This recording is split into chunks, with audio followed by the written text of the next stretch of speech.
두아디라라는 지역은 버가모에서 한 80여 킬로 떨어진 지역인데요. 이 지역은 이렇게 널따란 평평한 비옥한 평야로 이루어져 있습니다. 이 도시의 성격은 이렇게 직물, 그러니까 옷감이라든지 그러다 보니까 특별히 염색업이 굉장히 발달을 했는데, 여러분 혹시 그 염색 중에 제일 내기가 어려운 빛깔이 어떤 빛깔인지 아세요? 예, 자주색. 여기에는 그런 염색업이 특별히 발달을 했고, 특별히 그 종교적으로는 태양의 신이라고 불리우는 제우스의 아들, 제우스의 아들이 누군지 아세요? 뭐 굳이 그런 거 몰라도 돼요. 네, 사는데 아무 지장이 없으니까. 아폴로 많이 들어보셨죠? 아폴로가 제우스의 아들인데, 이 도시는 그 아폴로를 신으로 숭상하는 도시입니다. 근데 그 시대가 어차피 이 지역도 로마 제국하에 통치권에 있다 보니까 로마의 황제도 당시에 뭘로 인식이 돼 있었죠? 신의 아들입니다. 그래서 너도나도 신의 아들이라고 호칭하는 것이 그렇게 어색하지 않던 시대입니다. 특별히 아폴로 신의 아들이었고, 또 맞물려 시대의 흐름과 같이 황제도 신의 아들로 이렇게 불리워지곤 했습니다. 이런 도시적 배경을 안고 있어요. 근데 이 도시는 상업의 종류마다, 뭐 예를 들어서 옷감 장수면, 여러분 이 지역 출신의 옷감 장수 중에 성경에 유명한 인물이 있죠. 루디아, 사도행전에 나오죠. 이 루디아는 사실 이름이 아니에요. 그러니까 말씀드린 바와 같이 안성댁, 리디아에서 온 여자, 뭐 이 정도로 이해하시면 맞을 것 같아요. 이런 여러 직종의 상업들이 발달되다 보니까 그 직종마다 길드를 형성하고 있습니다. 조합이라고도 불리우죠. 근데 그 당시 길드는 단순한 조합이 아니에요. 그 길드마다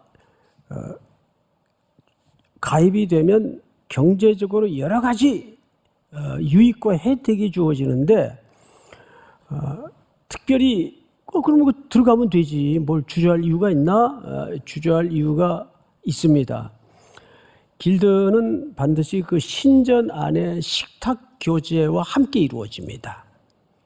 그리고 그 순서의 일환으로 신전 창기들과 음행이 이루어지는 연장선에까지 다다르게 돼요. 그러다 보니까 성도들의 입장에서는 갈등이 있겠어요, 없겠어요? 사실 이런 현실은 오늘날에도 마찬가지잖아요. 내가 이 부정한 거래가 배경이 된 이 회식에 참석을 해야 되나? 내가 교회 장로인데. 그런 현실적 갈등이 우리 청년들도 그렇고 우리 성도들도 그렇고, 당연히 두아디라 지역의 성도들에게는 왜 그런 갈등이 없겠습니까? 그래서 기꺼이 그 모임에 여러 경제적인 현실적 손실을 각오하고 안 들어가는 성도들이 많았어요. 그런 도시입니다. 그런 시대입니다. 자, 그리고 이제 오늘 본문 18절을 한번 보시면 이렇게 되어 있어요. 두아디라 교회의 사자에게 편지하라. 그 눈이 뭐 같았다고 되어 있죠? 예, 불꽃 같고. 이건 이제 그 두아디라 교회를 향한 예수님에 대한 묘사예요. 제가 7교회를 이제 순례하면서 각 교회마다 예수님이 자기 설명을 똑같이 했습니까? 다르게 했습니까? 다르게 했죠.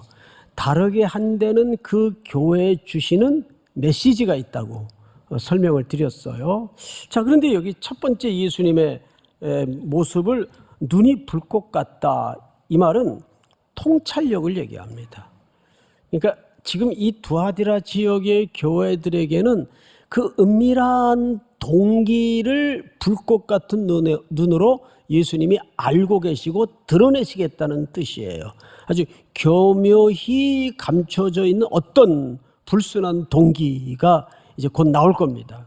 두 번째 묘사가 뭐냐 하면 그 발이 빛난 주석 같은, 이건 금속성을 얘기하는 거죠. 그러니까 이것은 하나님의 예수 그리스도의 최종적 심판, 그 불순한 동기들을 드러내서 예수 그리스도께서 주석 같은 발로 그것을 반드시 심판하겠다. 그리고 이제 세 번째 묘사를 잘 보세요. 주석과 같은 하나님의 아들이 이르시되, 아마 계시록에는 여기 하나님의 아들이라는 표현이 최초로 등장하거나 처음 등장할 겁니다. 저희 하나님의 아들, 그 뭐 당연한 이야기를 굳이 그렇게 특정지어서 이유를 설명할 필요가 있는가 있습니다. 제가 이 도시 배경을 설명할 때 이 도시에 뭘 강조했죠? 제우스의 아들 아폴로가 뭘로 숭상되던 도시예요? 신으로 숭상되던 도시고, 또 조금 더 포괄적으로는 로마의 황제가 누구의 아들로 호칭되던 시대입니까? 신의 아들로 호칭되던 시대예요. 자, 그런 시대죠. 도시적 배경 때문에 예수 그리스도께서 자신을 뭘로 호칭했어요? 하나님의 아들이신 이가. 그러니까 이 말은 이런 뜻입니다. 참된 하나님의 아들은 예수 그리스도일 수밖에 없다. 로마의 황제가 신도 아니고, 더더군다나 사람들이 신화로 만들어 놓은 태양의 신 제우스의 아들 아폴로가 더더욱 신이 될 수도 없다. 그 얘기를 이렇게 예수님의 자기소개를 통해서 정확하게 설명을 하는 겁니다. 그러면 예수님이 뭘 근거로 그렇게 말씀하시는가? 자, 우리 시편 2편을 한번 띄워주실까요? 자, 내가 여호와의 명령을 전하노라. 여호와께서 내게 이르시되, 이제 하나님이 말씀하신 거예요. 너는 내 아들이라. 오늘 내가 너를 낳았도다. 다음 절. 내게 구하라. 내가 이방 나라를 네 유업으로 주리니 네 소유가 땅 끝까지 이르리로다. 9절 다 같이 시작. 내가 철장으로 그들을 깨뜨리며 질그릇같이 부수리라 하시도다. 9절은 최종적 그 하나님의 아들의 임하실 최종적 심판을 설명하는 거라면, 7절 시작할 때 뭐라고 자기를 소개했죠? 내가 여호와의 명령을 전하노라. 여호와께서 내게 이르시되 너는 내 아들이라. 이 너는 내 아들이라는 말은 오실 메시아 그리스도를 얘기합니다. 그 그리스도만이 참된 하나님이시라는 것을, 하나님의 아들이시라는 것을 설명하는 방식이죠. 어떤 시대에, 로마 시대에, 어떤 도시에서, 두아디라라는 도시에서, 할렐루야. 이 시대도 마찬가지예요. 누구만이 참된 하나님의 아들이십니까? 예수 그리스도만이 참된 하나님의 아들이심을 믿으시기 바랍니다. 자, 이제 다음 절을 볼까요? 19절. 지금까지는 예수님이 이 교회를 향한 자기 모습의 소개를, 의미를 담아 설명했다면, 이제부터 그 이유, 왜 이렇게 자기 모습을 세 가지로 묘사하셨는가, 그 이유에 대해서 19절 잘 보세요. 내가 네 사업과 그랬어요. 여기 사업이라니까 이게 좀 모호한 번역인데, 새번역 성경만 봐도 행위라고 표현되어 있고, 이 엘곤이라는 말은 행위라는 말입니다. 이 비즈니스라고 오해하기가 쉬운데 번역이 좀 모호하게 돼 있습니다. 그러면 엘곤, 네 행위라는 말이 무슨 의미일까? 바로 뒤에 행위의 내용이 소개됩니다. 잘 보세요. 사랑과 믿음과 섬김과 인내를 아노니 네 행위를 안다. 근데 어떤 행위? 무슨 실적을 내고 비즈니스에 결과물을 내는 그런 행위를 얘기하는 게 아니라 오히려 네 가지 소개된 구성 내용을 보면 사랑과 믿음과 섬김과 인내, 뭐에 대한 덕목입니까? 우리 성품과 신앙인으로서 갖춰야 될 내면의 가치를 얘기하는 거예요. 뜻밖이죠? 우리가 행위하면 눈에 보이는 가시적인 행위를 생각할 수가 있는데 성품을 얘기하는 거예요. 뭐에 대한? 신앙인으로서의 성품. 네 나중 행위가 처음 것보다 많도다. 칭찬일까요? 책망일까요? 칭찬이죠. 처음에는 이 교회가 두아디라 교회가 사랑도 그저 그랬고 믿음도 시원치 않았고 인내나 수고에도 굉장히 인색했어요. 그런데 네 나중 행위가 처음 것보다 많도다라는 말은 성숙했다는 뜻입니다. 그러니까 항상 개인이든지 교회 공동체든지 처음 출발은 지지부진하고 또 눈에 잘 보이지도 않고 왜 저 모양이지? 이렇게 평가될 수도 있어요. 그런데 갈수록 인생은 시궁창으로 들어가는 게 맞는 건가요? 갈수록 윤택해지는 게 맞는 걸까요? 윤택해지는 게 맞습니다. 갈수록 좋아져야 돼요. 그게 기독교의 가치예요. 믿습니까? 그래서 성경 속의 날짜 계산이 하루가 언제부터 시작이 됩니까? 저녁부터 시작이 돼요. 해가 지는 저녁부터 하루가 시작이 돼서 거꾸로 아침에 끝이 나요. 해가 돋는 광명한 아침에 하루가 끝이 나요. 이게 우리의 굉장히 중요한 메시지입니다. 교회도 처음에는 연약하니까 뭐 분쟁도 있고 어려움도 생기고 그럴 수 있겠죠? 그런데 갈수록 교회가 그리스도의 가치를 쫓고 하나님의 사랑이 부여해지고 그런 교회가 성숙한 교회입니다. 지금 먼저는 칭찬을 받고 있어요. 두아디라 교회가. 우리 3.1교회도 70주년을 맞으면서 새로운 70년은 이제 성장해서 어디로 가야 될까요? 성숙으로. 이제 옛날에 화 10번 내던 걸 이제 9번만 내고, 그러니까 한꺼번에 좋아지는 사람은 없어요. 그런 공동체도 없고, 모든 하나님의 역사는 시간 속에서 일하시는 하나님이심을 믿으시기 바랍니다. 뭐든지 갑작스러운 것은 문제를 잠복시키게 돼 있어요. 천천히 부드럽게 처음보다는 나중이 낫다는 칭찬을 받았어요. 두아디라 교회는. 자, 그런데 뭐든지 본론을 얘기하려면 앞에 좋은 말을 하게 돼 있어요. 자, 20절을 좀 보십시다. 그러나 네게 책망할 일이 있노라. 이게 본론이에요. 책망할 일이 있노라. 자칭 선지자라 하는 여자 이세벨을 네가 용납함이니 그가 내 종도를 가르쳐 꾀어 행음하게 하고 우상의 제물을 먹게 하는도다.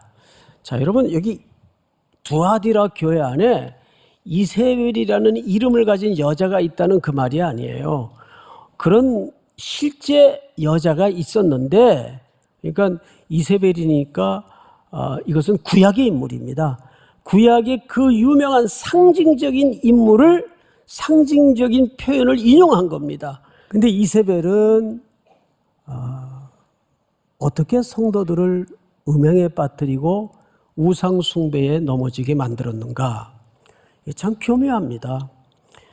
거봐, 이거는 그냥 몸이 하는 거니까 괜찮아. 그리고 우리가 알잖아. 우상 자체가 우리에게는 의미가 없다는 걸 알잖아. 그리고 다 그렇게 해. 그렇다고 당신이 하나님을 안 믿는 건 아니잖아. 가입해. 먹어도 괜찮아. 그리고 이건 제사의 순서의 일환이니까 방임주의의 육체를 던져두어도 상관이 없어. 이런 속임수로 온 성도들을 꼬드긴 거예요. 자, 여기에 많은 사람들이 넘어갔습니다.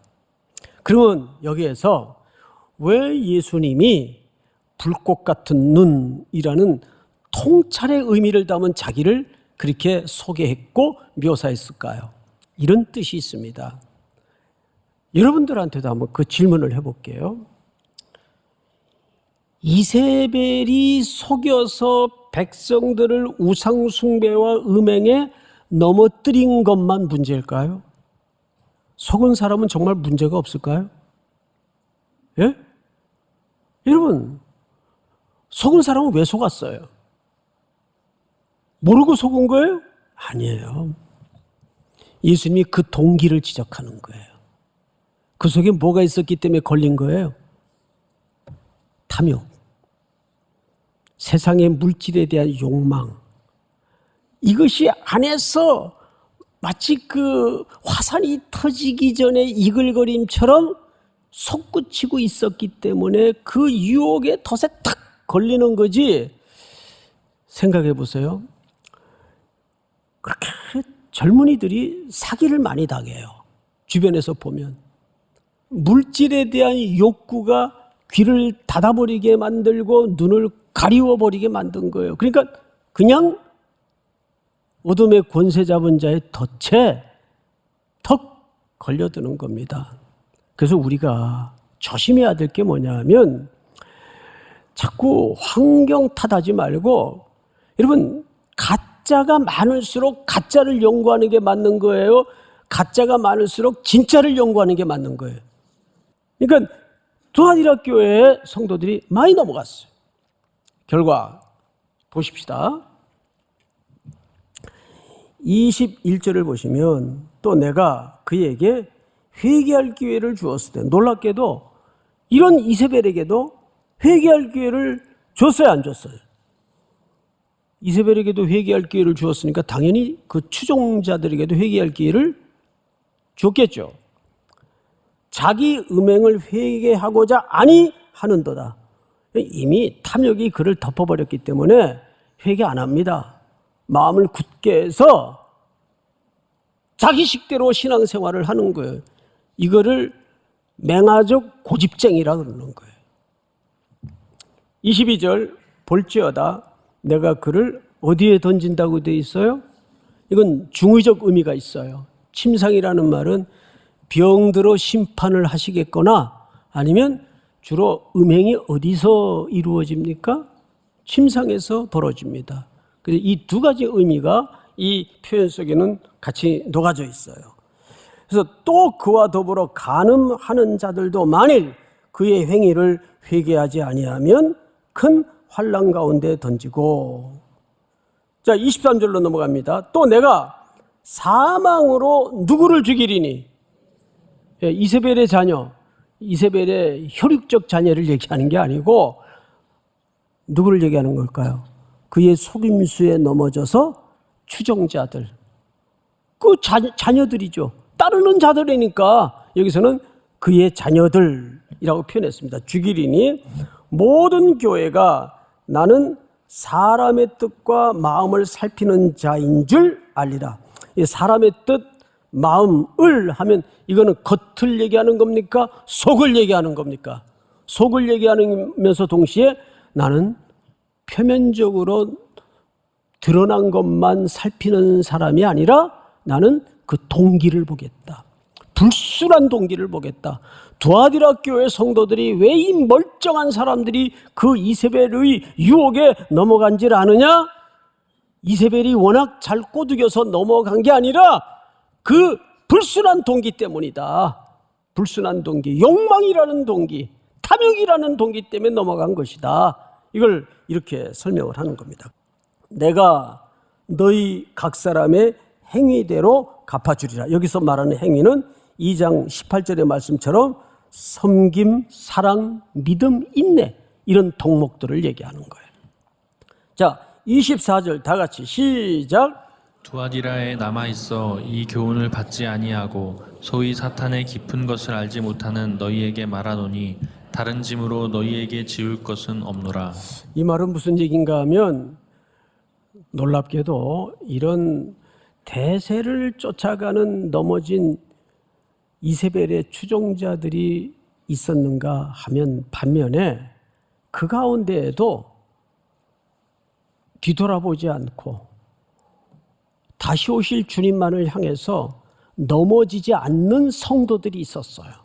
그 얘기를 하는 겁니다. 24절 잘 보시면 두아디라에 남아 있어 이 교훈을 받지 아니하고, 이 교훈은 이세벨의 꼬드김을 얘기하는 거죠. 받지 아니하고 소위 사탄의 깊은 것을 알지 못하는 너희에게 말하노니, 즉 이세벨이 뭘로 꼬드겼다는 얘기입니까?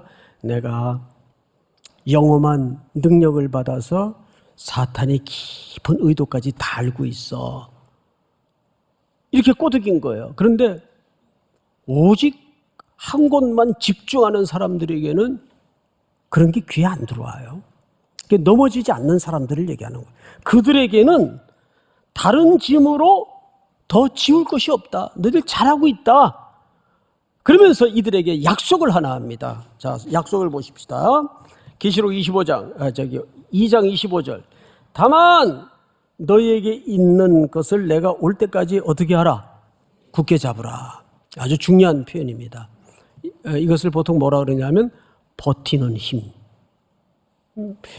우리가 직장에서도 그렇고 일상에서도 그렇고 정말 실력 있는 자가 누구냐 하면 화려한 면모를 갖춘 자가 아니라 버티는 자예요. 마지막까지 남는 자가 승자입니다.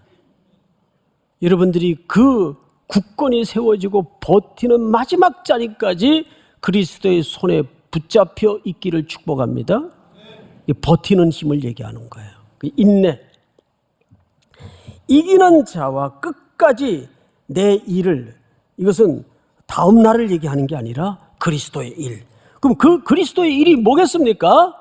바로 사랑과 헌신과 섬김과 믿음과 인내와 수고를 얘기하는 거예요. 그것이 그리스도의 일입니다. 그 내 일을 지키는 그에게 만국을 다스리는 권세를 주리니 그가 철장을 가지고 그들을 다스려 질그릇 깨뜨리는 것 같이 하리라. 마지막 날 최종적 심판이 그의 권세에 있다는 것을 설명하면서 나도 내 아버지께 받은 것이 그러하니라. 우리가 아까 시편 2편을 봤죠. 자, 28절 다 같이 마지막으로 시작. 내가 또 그에게 새벽별을 주리라. 자, 여기 그에게 새벽별을 준다는 말은 무슨 뜻일까? 그리스도와 함께 통치하는 권세를 줄 거라. 그런 약속을 최종적으로 끝까지 버티는 자, 이기는 자에게 하시는데, 이 새벽별의 정체가 뭐냐? 계시록 22장을 좀 띄워주세요. 나 예수는 교회들을 위하여 내 사자를 보내어 이것들을 너에게 증언하게 하였노라. 나는 다윗의 뿌리요 자손이니 곧 광명한 무슨 별? 예수님이 새벽별이에요. 어둠을 끝내고 아침을 맞도록 가장 초롱이 밝게 정확하게 떠오르는 별이 여기는 문예적으로 새벽별이라고 묘사하고 있습니다. 그 새벽별이 여러분들과 함께 만국의 권세와 통치의 권세를 가지고 다시 오시는 그날까지 여러분들에게 주어진 진리를 끝까지 붙들고 승리하는 우리 3.1 공동체, 여러분 인생의 시간들이 될 수 있기를 주의 이름으로 축복합니다.